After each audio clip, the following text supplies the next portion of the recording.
Well, Mayor Christian Provenzano, members of council, I almost said your worship, because when I was on this council, we referred to the mayor as your worship. And the late John Rhodes, when he was mayor, he used to say, you may honor your guys, but everybody honors me.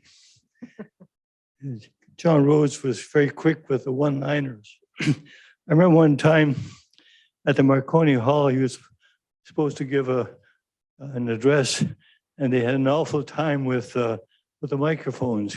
And he leaned over to me and said, he said, there are more dead mics at the Marconi Hall than in an Irish cemetery. Yeah.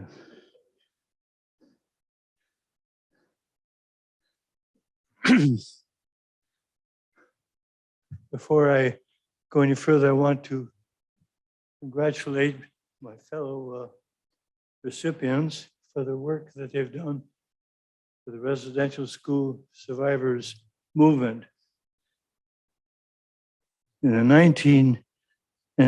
2009, I was proud to be a member of the Board of Governors, actually, and the Senate of Algoma University College. It was then a college of Laurentian and under the control of the Laurentian Senate. Before that time, Algoma University College had tried to get full university status and failed because of opposition. But we tried again in 2009, and we had the support of City Council and other agencies in the Sioux. And we had the able leadership of Chairman of the Board of Governors, Bud Wildman, and President Celia Ross. And they went to Toronto, and by a unanimous vote of all three parties, the Algoma University Act was brought into force, and Algoma obtained full university status.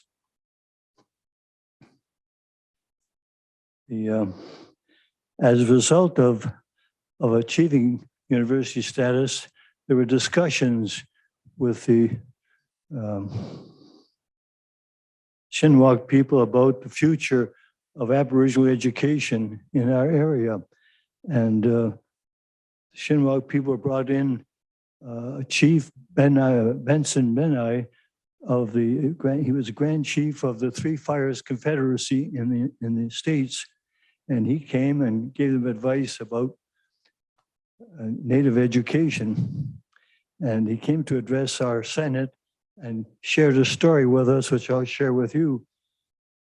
He said, at that time, the National Space Agency in the States was sending out an exploration vehicle, the Enterprise. And in case they found some life forms in space, they brought with them some music, art, artifacts, things of that nature, because the language would be a barrier. And they asked the head of the space agency, asked Chief Benson Benai to write something in the Aboriginal language, just in case they found some life forms. And Chief Benai agreed, wrote something out, put in a sealed envelope, and handed it to the chief of NASA. Years later, the two of them happened to be sitting side by side at an event. And the chief of NASA said, I've always wondered what you had written in that envelope. And Chief Benson said, all right, I'll tell you. I wrote down, do not make treaties with these people.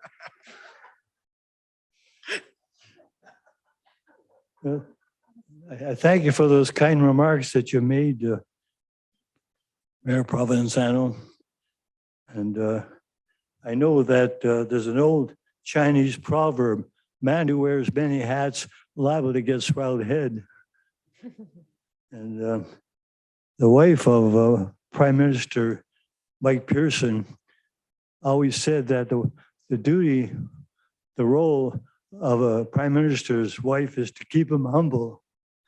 And she also said once that behind every successful man, there's a surprised woman. But you know,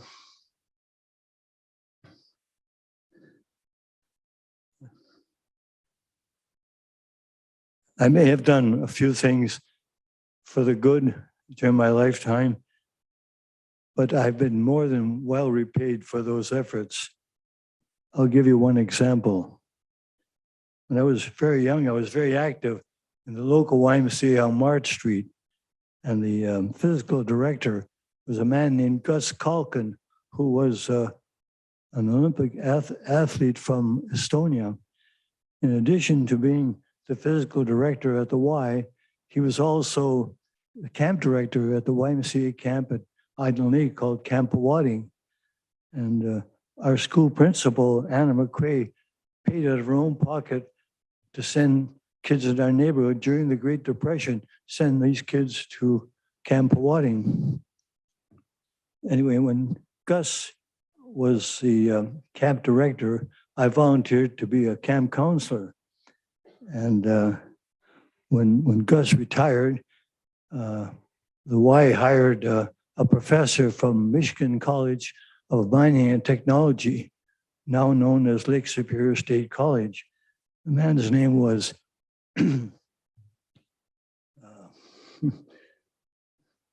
Clayton Holloway. And he asked me if I would volunteer to help as a camp counselor and also as assistant director, which I agreed. And usually we were the only three adults in the camp, Holloway and his wife and myself. Plus there was Mrs. Ao who came in to cook meals. And usually when the kids were quiet in their cabins, the Holloways would invite me to their cabin for a cup of tea.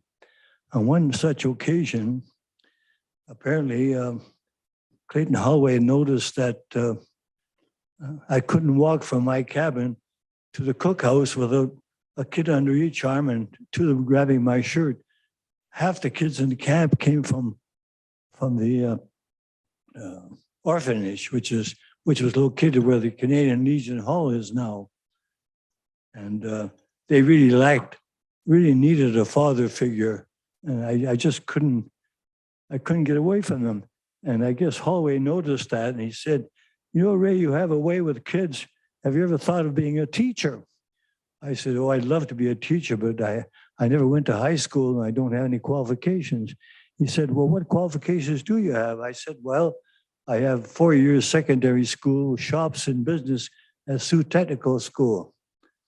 He said, you know, I taught school at Springfield College in Massachusetts, and they turned out physical education coaches and directors. He said, I'll write them a letter and you write one too and see what happens. Well, I got a reply immediately and they said, you're just the kind of guy we want. Come on down. So I was tickled pink. I was on cloud 9. But then I ran into Jimmy Greco, later His Honor Judge James Greco of the Provincial Court.